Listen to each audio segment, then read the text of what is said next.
Coming up on Volusia Magazine, we go behind the scenes of a mass casualty exercise, do some gardening in a peculiar location, and visit a tattoo establishment. Those stories and more next.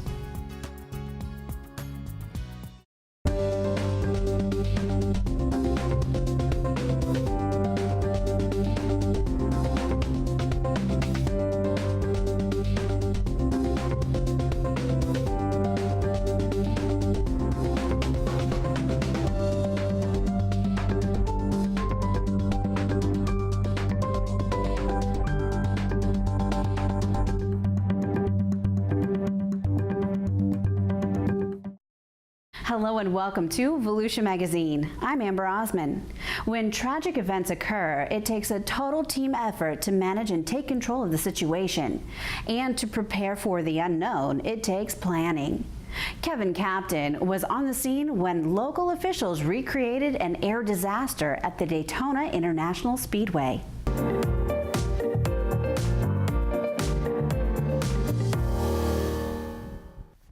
Daytona Tower, this is Operations 8. It looks like West Biz just hit hard on the runway.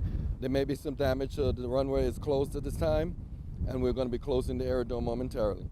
This is a simulated alert 3. West Biz flight 5617, ACRJ 900. Unknown souls on board, unknown fuel quantity has gone down. The County of Volusia, the Daytona Beach International Airport, and many of our local and regional voluntary support organizations routinely practice how we manage a major emergency event. Have an alert 3C, please fill out the run card for alert 3C. Aircraft into the speedway, show ARP1 and ARP2 responding. In 2019, the County of Volusia carried out a large-scale disaster exercise in cooperation with many governmental, public, and private organizations. This exercise is a comprehensive test of our community's capacity and capability to respond to a catastrophic event.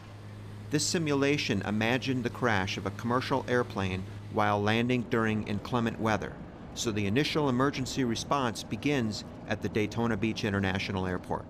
As the incident commander, Operations Director Dan Blake helped orchestrate the exercise. This is where we gather all of the automatic and mutual aid agencies that are part of the airport's emergency plan, and we get them together, all the hospitals, again, Volusia County Fire Rescue, Volusia County EMS, the NTSB, all of these agencies come together during this exercise, and we test our capabilities, our ability to recover from such a mass casualty incident. Disaster exercises are commonly simulated in a tabletop fashion, but sometimes they're modeled through the simulation of a hands-on, practical event. Through the mock-up of an actual aircraft fuselage, this is just about as close to real as we can simulate. Well, this is an actual practical application of the plan. Rather than just talking about it, we are testing under somewhat stressful conditions the actual plan and how we would react to it. Through tough lessons learned from historical disasters, safety of the disaster scene is always the top priority. The fundamentals of the incident command system must be established immediately to maintain control and safety of the scene. This begins by appointing command staff, each having a functional role. Volusia County Fire Services Division Chief Nicholas Castelli serves during this exercise as the official safety officer, whose sole responsibility is to develop safeguards to protect first responders and to continuously assess the scene for safety hazards, such as a rising plume of smoke, fire, or the release of hazardous materials. The number one key is our safety. So we have to keep our responders safe, because if our responders aren't safe, then they can't perform the duties that are required to protect life, property, and the environment. Providing patient care in a mass casualty event requires a specialized sorting process called START triage, which is an acronym for Simple Triage and Rapid Treatment. The goal is to do the greatest good for the greatest number. First responders must quickly shift their focus from the individual patient to the whole population of casualties, and this different approach requires significant practice from the common everyday triage principle. Lieutenant John Gorman of Volusia County EMS explains.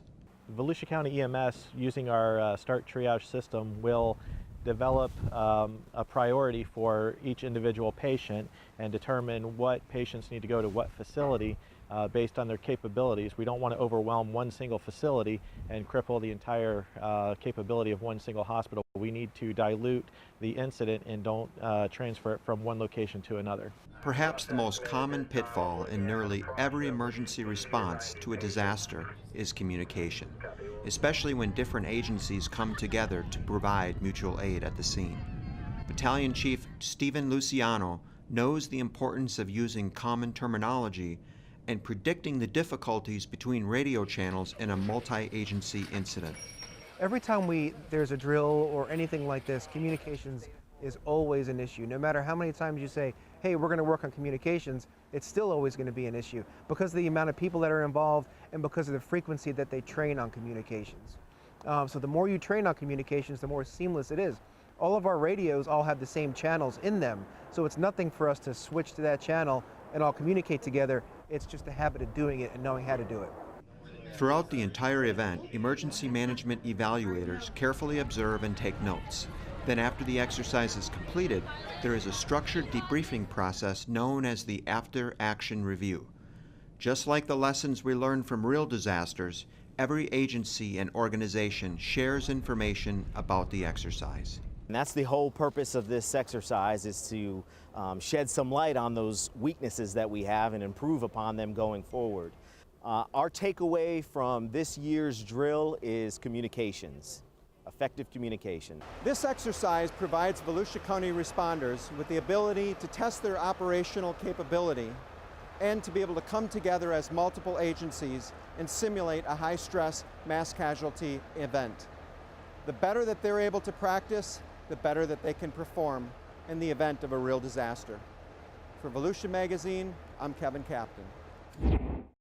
Volusia.org is your online county government resource. View the County Council agenda and meeting calendar, as well as review past meeting minutes and archived video and audio.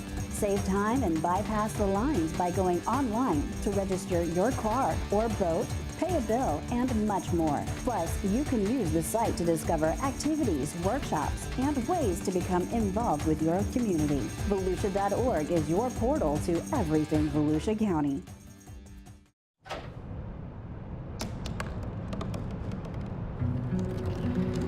They said I couldn't dream. Called me a piece of trash and swore that's all I'd ever be.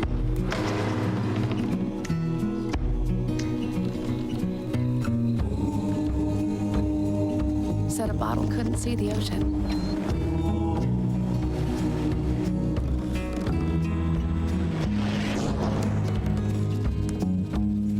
Give up. Go back to the dumpster. But I didn't listen. I made my way.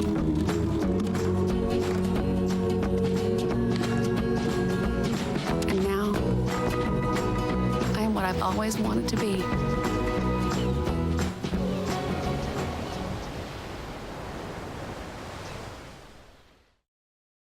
The popularity of tattoos has soared, and the Florida Department of Health inspects the tattoo establishments with the same scrutiny it would for many medical facilities.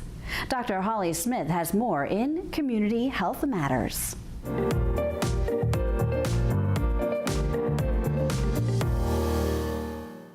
Good morning. My name is Greg Thomas. I'm with the Florida Department of Health in Volusia County. I'm here to conduct your annual tattoo inspection. Sounds good. Have you ever wondered how safe it is to get a tattoo at a tattoo establishment? If you think about it, the tattoo artist is breaking the skin to inject ink to create the body art. Well, the Florida Department of Health inspects and licenses tattoo establishments. The process you're about to see is similar to what you might find in a doctor's office or other medical facility. Greg Thomas explains. We look for a wide variety of things. Some of it involves paperwork and record keeping, customer records, minor consent forms. There's a lot of documentation that they're required to keep. And we also are looking at their ability to set up and maintain a aseptic technique. Here's how the process begins. The inspector asks each artist to demonstrate what they would do when preparing to create a tattoo. First thing we're going to do is set up the area of the tools that we're going to need. We're going to have a table and an armrest for this particular tattoo, and we want to make sure we have ample lighting for the procedure as well, which is where this comes in. Next thing that we're going to do is we're going to disinfect the area that we're going to be working on with a health department approved disinfectant to make sure all the area is sterile, and then we're going to cover all the areas that we're touching with a disposable barrier to make sure the area is sterile. After that, we're going to cover the bottles, we're going to set up the area, pour the pigments, and we're going to do the tattoo. Before you touch anything when you're setting up for a tattoo procedure, you want to wash your hands for the appropriate amount of time, which generally is a minimum of 20 seconds. You want to make sure that you're getting by the nails and all that good stuff in here. You can't just do a quick throw some soap on the hands and wash them off. It's not going to cut it. The artist dries the hands and then gloves up. He covers the table with paper for an extra layer of protection. Even the medical grade pillow gets a disposable cover. Next thing we're going to do is we're going to cover any area of any machinery or equipment that we're going to touch with what's called barrier film. The bottles and even the electrical cords that will be used during the tattoo procedure also are covered in barrier film. This keeps them from getting contaminated during the procedure. And just in case, as an additional layer of protection, the bottles, the light, and other equipment are disinfected after the procedure. The razor, the ink wells, and the sterile needles are all disposable. They only get used once. Now, once this whole thing is set up, the artist is ready for the client. That looked very good. I appreciate it. Next up, the inspection of the autoclave room. That's where all of the instruments are cleaned and sterilized. Once again, the artists show the inspector what they do. The first thing that we do is we don some gloves. That's followed by an apron, arm guards, and a mask. This protects the artist from what could be on the tools that were used on the last client. This is where we put our tool container. This is where we'll clean the tools. This is where we rinse the tools. Then those tools go into the ultrasonic cleaner. That cleans them before they're placed in sterile pouches. Those pouches go into the autoclave to be sterilized for the next client. We've taken a 1-hour inspection and condensed it into just a few minutes, but rest assured, inspectors are looking for techniques that prevent the spread of disease from one client to another. It's a really wide range. It can be everything from the floors, walls, and ceilings to paperwork showing that they've done proper testing on the autoclaves. It takes about an hour to do an inspection for a medium-sized tattoo shop. The Department of Health inspects tattoo establishments once a year. Volusia County has more than 70 tattoo shops to check out.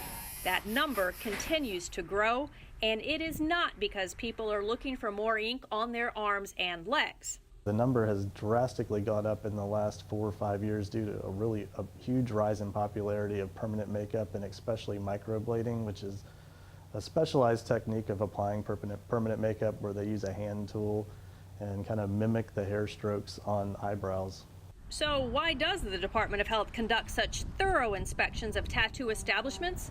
Well, it's because there are several diseases that can be spread through tattooing if it's not done properly. They include the hepatitis B virus, hepatitis C, and the HIV virus.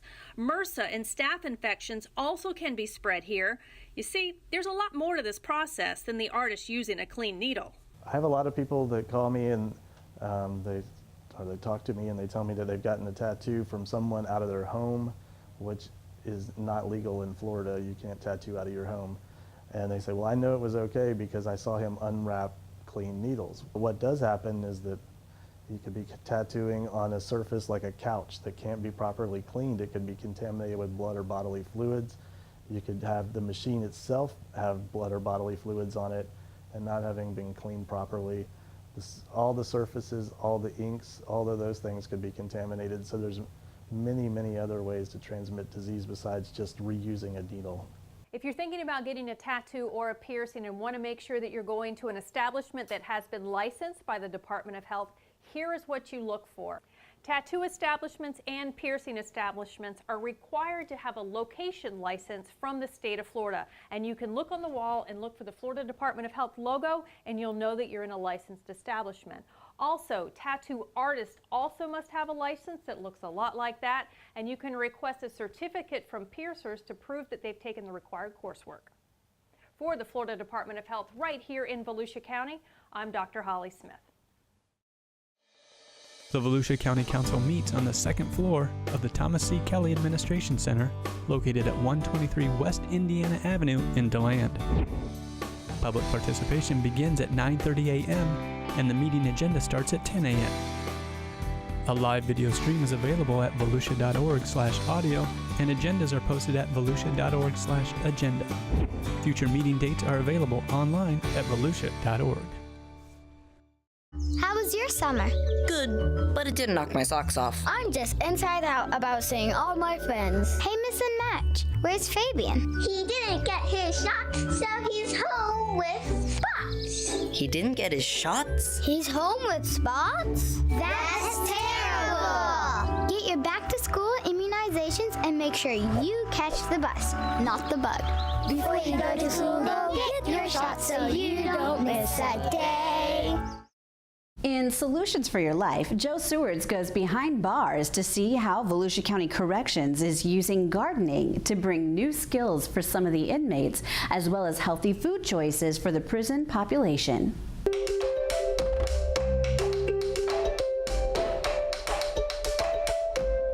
Hi, I'm Joe Sewards, and welcome to Solutions for Your Life. Normally, you're used to seeing me, say, at a community garden. You'll see me at my facility at the extension office, but today, I'm in jail. I'm at the Volusia County Correctional Facility in Daytona, and we are talking about food production inside here. And with me today is my friend, Lieutenant Mark Castor. Mark, how are you doing, today? Joe? Good to see you.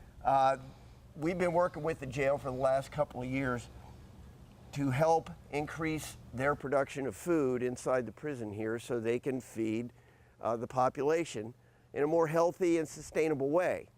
And Mark, why don't you tell us about how you got started and what your incentive for doing all this is? Our current Director Flowers, had a vision that he wanted to put our inmates into a better use, to give them some soft skills, to training how to do some different things, and gardening was what we started with. So with his vision and his guidance, we started our gardening program. We started with the tower gardens we have here, and chiefly what we're growing right now is lettuce for our inmate populations.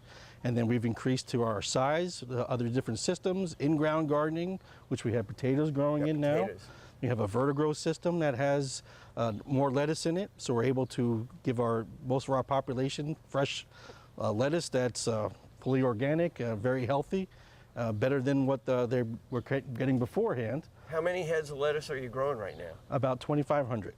And how many folks will that serve? Well, there's 500 in this building, 900 next door.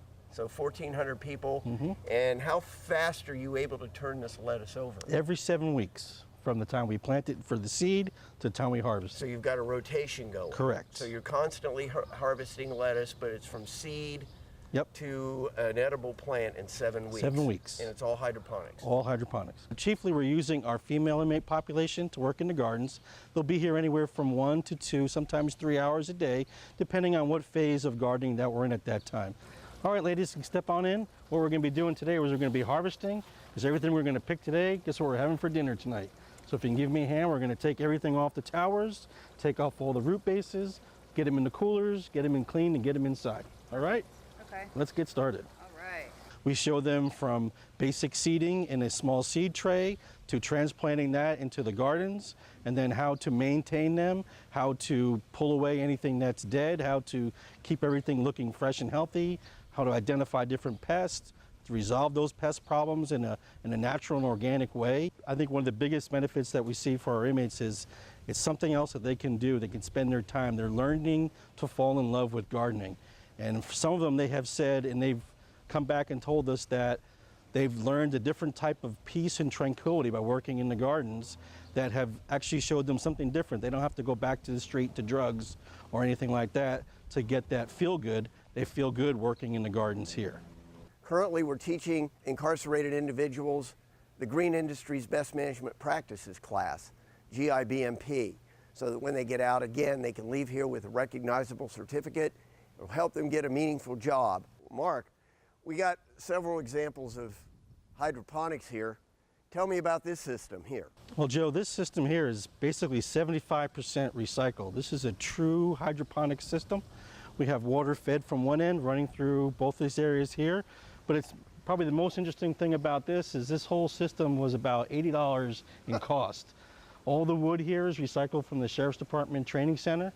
All the supports on top are old street signs, and basically all we had to do was buy some of the plastic, some of it was left over from other projects. So this will be all of our tomatoes will be in here. And we've done it last year with great success. We hope for the same again this year. How many tomato plants were you able to grow in here? I think this one's 42. 42? Yes. Yep. Do you have plans to make it like a double-decker system or anything like that? Well, this year we're trying something different. We're going to put some fencing in a half-moon shape to try to keep the tomatoes inside because they get so heavy that it'll weigh down on the fence. And then it's nice because the inmates will be able to go inside and pick the tomatoes from the inside. So the take-home message here is you're really only limited by your imagination. Correct. For more information on the programs that we have available at the University of Florida Extension, Volusia County, you can call us at area code 386-822-5778, or you can reach us on the internet at volusia.org/extension. With Solutions for Your Life, I'm Joe Seward. Hi, I'm Josh Wagner. And I'm Billy Wheeler. During the planning stages of the Tomstead Veteran Memorial Bridge, people voiced their desire to have a Veterans Memorial Plaza on the northwest side of the bridge. The Veterans Memorial Plaza will create a special place in our community for people to reflect and connect with our fallen heroes. The proposed concept for the new Veterans Memorial Plaza is estimated to be a $1.2 million endeavor. Your donation will help us create a special place in our community in which we can honor Volusia County veterans from all military branches and military conflicts. To help fund our Veterans Memorial Plaza, visit veteransmemorialbridge.com or call Volusia County Accounting at 386-736-5933. We appreciate your support to create this lasting memorial for those who have served and continue to serve our country.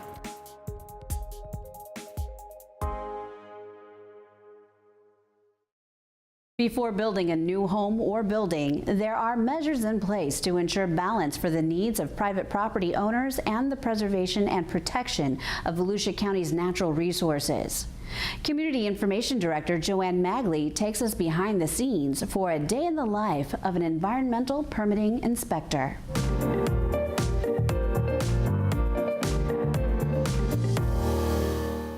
You should be aware that you may run into snakes, and knowing your snakes is helpful. What species they are, which ones are venomous, which ones aren't. That's Chris Brown, environmental specialist with Volusia County's Environmental Management Division. Chris spends his workdays inspecting vacant land before construction begins on a home or other building.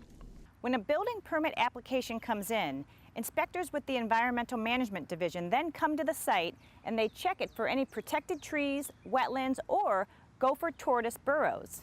On this day, no snakes, but several trees that he marked as protected. They have to avoid impacting the tree, which includes the root zone, and that root zone is typically defined by 1 inch for 1 foot per every inch in diameter the tree is. So in this case, there would need to be an 8-foot area of protection around the tree that couldn't be impacted, soil disturbance, anything like that. If it is, they have to provide replacement either on the site or by paying into the tree fund. Chris says the first step is just looking around the parcel to make sure there hasn't been any construction activity before the builders have an issued permit. Then he checks the zoning setbacks, which determines where the protected trees might lie. After that, he walks the property, checking thoroughly for anything that might be an issue. If we find a gopher tortoise, we're going to document it by taking the GPS coordinates, adding it to our map, posting a sign that there is an active gopher tortoise burrow on the property, and we're going to flag it so that everybody knows how to find it. We're going to take pictures of it, and that also has location metadata in it. So if we find a gopher tortoise burrow on or near the parcel, the applicant can attempt to avoid impacting within 25 feet of that burrow during construction. So that means excluding the tortoise from the property, usually by installing like erosion control silt fence, and that sort of steers them away from the project. The other option would be, if it's unavoidable, to do a gopher tortoise relocation through an authorized agent. On another property, environmental specialist Keith Abramson is checking to make sure an active construction project is not impacting wetlands. We're looking at a wetland system that runs through this parcel, and it has wetland buffers adjacent on either side. In this case, everything is in compliance. If they did run into wetland issues, they would call the permit applicant. We'd look at the plans first to make sure it may not impact the wetland or the county's buffer at all, in which case we would just let them know, hey, you have wetlands on the property, here's the rules on that, don't impact the wetland or buffer. If they do have to impact it, then we sort of guide them through the next step in that process of permitting any impacts. Depending on the complexity of the construction project, the inspectors try to address everything within a day or two. And if there are any issues, they call and talk to the applicants as soon as possible. Environmental permitting, balancing the needs of private property owners with the public's desire to preserve and protect Volusia County's natural resources. For Volusia Magazine, I'm Joanne Magley. Stay connected with the latest Volusia County news, events, and updates on our social media channels. Like and follow us on Facebook and Twitter. Catch up with previous stories on YouTube, or just head over to our website, volusia.org. That wraps up this edition of Volusia Magazine. Thank you for spending part of your day with us. If you have any questions about the show, you can feel free to give us a call at any of the numbers you see listed here, or you can log on to volusia.org and click on the News tab at the top of the screen to find us. And we hope you won't forget to listen to Volusia Today. That's Volusia County Government's weekly public radio broadcast. Volusia Today airs every Tuesday, Wednesday, and Sunday mornings on the local radio stations you see on your screen. For Volusia Magazine, I'm Amber Osman, and I hope you have a wonderful evening.